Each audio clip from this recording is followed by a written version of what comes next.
In this second part of general wave properties, we will be learning about the terms that we can use to describe waves. Okay, so let's move on. So some of the learning outcomes is there are two types of wave, which are transverse wave and longitudinal wave. So we will compare what is a transverse wave and what is a longitudinal wave, as well as these suitable examples for each one of them. And then use specific terms such as speed, frequency, wavelength, period, amplitude to represent wave, as well as to interpret graphical representations of wave, and also obviously apply formulas like frequency equals to 1 over period, wave speed equals to frequency times wavelength to solve related problems. Okay, so why is it important to use the correct terms to describe wave? Okay, so let's take a look at an example. You have this girl exercising in the gym. So this guy was saying, oh, look, the wave made by the rope is getting bigger. So the girl was thinking, what do you mean by the wave is bigger? Do you mean that it's higher, or do you mean that it's wider? Okay, so we won't say that the rope is getting bigger. We will mention about certain terms like, oh, the amplitude or the wavelength becomes bigger. Okay, so we need to learn certain terms. Okay, and then as the girl move the rope faster up and down, then the guy said, now she is making a faster wave. Then she would think, is the wave moving faster, or am I just generating more waves? Okay, so we will learn about frequency, period, etc. Okay, so firstly, there are two different types of wave possible. Okay, one of them is called a transverse wave. So you need to know a transverse wave is a wave that has a direction of vibration that is perpendicular to the direction of wave travel. So what do I mean by that? Okay, I want to create a wave in this slinky coil. I can move the slinky coil up and down.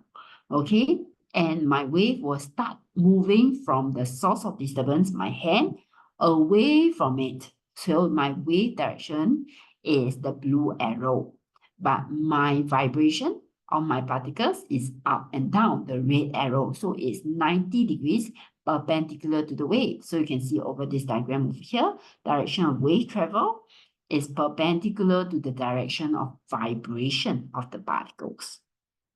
Okay, for such a wave, it's called a transverse wave. Okay, just to take note that all the wave that you learn, okay, light wave, water wave, rope wave, okay, and later on you'll be learning about electromagnetic spectrum waves. They are all transverse waves. Okay, they are all transverse waves. We'll be dealing with more transverse wave than longitudinal wave. Okay, the second type of wave that one can produce is called a longitudinal wave. Okay, so back to the slinky coil. Okay, other than moving up and down, I can pull and push on the slinky coil to generate a wave. So when I pull and push, okay, again, the direction of travel of the wave will be away from the source, or be away from the hand. So the direction of travel will still be the blue arrow, is the same towards the fixed end. Okay, but now my direction of vibration is parallel. It's not moving up and down. It's parallel to the direction of travel of the wave. So a longitudinal wave is a wave that has a direction of vibration that is parallel to the direction of wave travel. So you can see over this picture, direction of the wave, direction of vibration of the particles. And for such a wave, such a longitudinal wave, you will see that as I move left and right, there will be regions where the spring will all be squeezed together, okay, very close together. We call it your compressions. And regions where, because you pull it apart, okay, there will be regions where the springs are spread out, or the particles are spread out. We call it your rarefaction. Okay, so there's compression, these three lines over here, compression, and these three lines over here, where it's spread out, is called the rarefaction. And usually when we label compression and rarefaction, we label the center, the middle of compression, as well as the middle of rarefaction. Okay, And okay, so in your syllabus, you need to know that the only longitudinal wave that you learn is sound wave. The rest are transverse. Okay, but certain earthquake waves, as well as sometimes they will give you like slinky coil or some other special types of vibration, okay, where they will specifically mention the direction of vibration. Okay, then you need to look out for whether it's a transverse wave or a longitudinal wave. But other than that, okay, every time you see sound wave, it means that it's longitudinal wave. Water wave, road wave, okay, are all transverse wave. Okay, so a quick summary of what we have covered so far first. Waves, okay, there are two types. One is transverse wave, one is longitudinal wave. But before we go into that, recap on some of the general properties of wave. Okay, the source of a wave, okay, what produces a wave is usually a vibration or an oscillations. Okay, all wave transverse energy, specifically kinetic energy, and all the wave transfers energy without transferring the medium. The periodic motion are motions that repeats itself at regular intervals. So one complete periodic or wave motion is known as an oscillation or a vibration. Okay, so transverse waves are waves that the direction of vibration is perpendicular to the direction of wave propagation or direction of wave travel. Okay, longitudinal waves are waves that travels parallel to the direction of vibration of the particles. So direction of travel of the wave and direction of vibration is parallel to each other. You will form a series of compression and rarefaction. Okay, and only sound waves, water wave, light wave, electromagnetic waves, road waves are all transverse waves. Okay.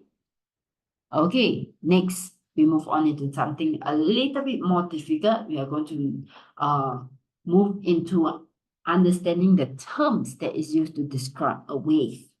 Okay, so these are the basic terms, okay, that is used to describe the wave. The first one, you have particles on the wave, and these particles are constantly moving, either up and down or left and right. Okay, and so the displacement is actually what you've covered before, is the distance traveled from a fixed position, from rest position, but displacement has got direction. So the displacement is positive when it's moving up and is negative when it's moving down. So because the particles can move up and can also move down. And displacement is always measured from the center rest position. That means the dotted line, the center, is when the rope is at rest, is along this dotted line. And then after that, you start to move up above the dotted line and down below the dotted line. So the center line is always known as the rest position. Okay, so this is the displacement of P. Okay, and then if the particles at this red dot, then the displacement is from the center rest position all the way to the top. And if the particle is over here, then the displacement is over here from the rest position, maximum distance from the rest position. Okay, next we have amplitude. Amplitude is the maximum magnitude of displacement from its rest position. So where is the maximum displacement from the rest position? It will be this arrow. It will be the height over here or here. Okay, amplitude is a scalar quantity. There is no negative. Displacement, yes. So I can be +2 here and then -2 here. But amplitude will just be 2. I only want the magnitude. I don't care about whether it's moving up or down. I just want the maximum distance from the rest position. Maximum distance is 2 and 2. Okay, so it will be equal lah. Okay, so it's like 2 cm or 2 meter depending on the axis you need. Next, crests are the highest point on the wave. So these two dots are crests, and trough are the lowest point on the wave. Okay, so these two dots are the trough. Okay, next we have wavelength. Okay, wavelength is the shortest distance between two successive crests or two successive trough. Okay, so wavelength is over here, crest to crest or trough to trough. Okay, but the wavelength is also known as the length of one wave. So how do I know where is one wave? Okay, one wave is defined as the path that it takes just before I repeat myself again. So I'm going to highlight for you. I'm going to highlight for you different possible waves, okay, that represent one wave.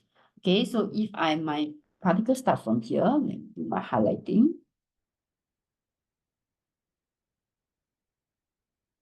Okay, so if my particle start from here, okay, see my yellow highlighter, I will move up and then move back to the original position, move down and back to my original position. Okay, why is my highlighter like that? Let me see if I can highlight better. Okay, let me use red pen instead. Okay, so this one is one wave, go up and then go down. Okay, just nice, just before I'm going to repeat myself again, I'm going to move up and then down. Okay, so this is another wave. Then I'm going to repeat myself again, move up and then down. So this is my third wave. So actually I have one wave here, two wave here, three wave here. Okay, so the distance of one whole wave is also one wavelength. Okay, so one wavelength is also represented by the whole distance from here to here, the horizontal distance. Okay, not the actual path that it travels. This horizontal distance is also known as the wavelength. Okay, then I'm going to show you what happens. I'm going to erase this away. Okay, if I don't take from the starting point as my first point for calculation of one wave, I can also do this. So if I were to start from the crest, okay, over this line. So where's one wave? I will have go down and up again. So this is one wave. Why is this one wave? Because the next one, I'm going to repeat my cycle again. Go down and go up. So this will be one wave. Go down and go up. So this will be one wave. Go down, go up. This will be one wave again. Okay, so crest to crest is also one wavelength. Okay, the next one I'm going to show you is if I use the trough. Okay, so if I were to use the trough, it will look like this. Okay, so I start from here, the trough. Okay, so one wave will be when I move up and down here, because I'm going to repeat my cycle again, move up and down. So this is my wave, then move up and down, one wave, move up and down, one wave. Okay, so from trough to trough is also one wave. Okay, so the length of one wave is one wavelength from trough to trough as well. Okay. Okay, next I'm going to erase this.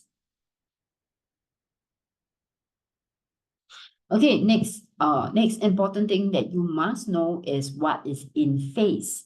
Okay, so in definition, in phase means 2 points on a wave that always have the same direction of motion. Okay, and I can tell you that what do I mean by always have the same direction of motion. It means that they are always moving the same direction. So if the particle is moving up, okay, the other particle must also be moving up, and they must have the same speed, same direction, okay, to be in phase. In phase means moving up together, moving down together. Okay, so when are particles in phase? Particles are always in phase when they are one wavelength apart.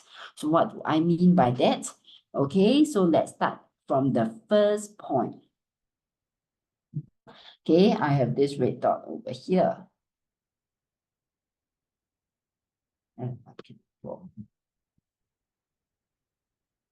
Okay, my first point, this red dot over here. So if this red dot is moving up, okay, the next particles that's in phase with this red dot will be one wave apart, which will be here. Okay, this particle. This particle will be in phase with the first red dot because this particle will also be moving up. because it's one wave apart. The whole thing will repeat itself, the whole cycle. Okay, in the middle, okay, it will be this. Let me do for you this blue dot. Okay, this blue dot, which is in the middle of one wavelength, it will be in the opposite direction. So it will be out of phase. We say it's out of phase because it will not be moving out, but this particle will be moving the opposite direction. It will be moving down. Okay, exactly one wave later, it will repeat itself. So this red dot and this red dot is one wave later. So if this red dot is moving up, this red dot will also be moving up. The next particle to it, okay, this P and P prime will also be moving up. This P prime and P is also one phase apart, one wavelength apart. So move up together. Okay, but in between, exactly at the center, it will be moving opposite direction. Okay? Okay, next. Okay, the shape of a wave is called a wavefront. 2 points along a wave is said to be in phase if they are in the same stage in a cycle. Okay, this means that they always have the same direction. So I repeat again, 1 and 3 is crest to crest. They are one wave apart. So if 1 is moving down, 3 will also move down. So 1 and 3 are in phase. Point number 2 is exactly in the middle of a wave. Okay, not one wavelength apart, it's exactly half a wave apart. Okay, it will be out of phase, completely out of phase. So if 1 and 3 is moving down, 2 will be moving up. Okay, it will be completely out of phase. Okay, so next, let's zoom into wave fronts. Okay, the term called wave fronts. So just now I mentioned about Ripper tank. So this is a setup of a Ripper tank. So you have a transparent glass container, you fill it with some water, and then you have a wave generator attached to a dipper. So this is a spherical dipper, and then this is a straight dipper. So if you have a spherical dipper, you dip in, okay, it will produce circular wave fronts. Okay, you can't see wave, but you can see the wave fronts. Okay, which is the ripples on the water. So you'll be able to see the ripples. Okay, so the source of disturbance is the dipper. Okay, so the wave will travel all the way outwards. Okay, in all directions away from this source. Okay, and if it's a straight dipper, then the wave will travel away from the straight dipper. Okay, if the straight dipper is in the center, then it will travel both directions, so towards the bottom and towards the top as well, if the dipper is in the middle. Okay, next. Okay, so this is an example of circular wave being produced. I will not show the video, you can watch it yourself. So the wave or the ripples that you see, okay, are actually called wave fronts. Okay, so what is wavefront? Is the imaginary line that joins all the adjacent points on the wave that are in phase. Okay, such as the crest to the crest or the trough to the trough. Okay, it's called the wavefronts. Okay, in layman terms, we call it the ripples, but it's not called ripples, it's called the wavefronts. Okay, so I have a diagram over here. So what do I mean by wavefronts? If my wavefront belongs to the crest, then it's an imaginary line that joins all the adjacent next crests. Okay, so if red color is the wavefront, the next wavefront or the next ripple will be the next red color line. If I'm using the trough as the wavefront, then the next wavefront will be the next trough, which is the blue color line. Okay, so just take note that the direction of the wave travel or wave propagation is always perpendicular to the wavefront. So meaning, if this is my wavefront, okay, the red line is my wavefront, my wave would have been traveling in this direction, perpendicular to it. Okay, so this is my wave motion. Okay, as you can see over here, okay, my wavefronts are the blue line, the ripples that I can see. Okay, so these are called plane waves. I see this blue line, my wave must be traveling along the green waves. Okay, say dipper, if I put a dipper in, I will get circular wavefronts, circular ripples, and then my wave is all 90 degrees. Okay, all of them are 90 degrees. Over here, you can see I add in all my 90 degrees. Okay, my waves are all 90 degrees, moving away 90 degrees away from the source, perpendicular to the wave fronts. Okay, and you need to know that because the wave fronts is always in phase, okay, in phase means one wave apart. So between two wave fronts, it will be one wave. So if I were to zoom in, okay, let's take a look at this plane wave first. It's a bit easier to see. How many waves are there is as shown in the diagram. Draw for you. Between these two wave front is one wave. So this is one wave, this is two wave, three wave, four wave. So there are four waves. Between two wave fronts is actually one wavelength. Okay, so there are four waves over here. Then let's take a look at the circular ones. Okay, between the first and the first one, I have one. Then this is two, this is three, this is four, and this is five. Okay, I actually have five waves over here for the circular wave.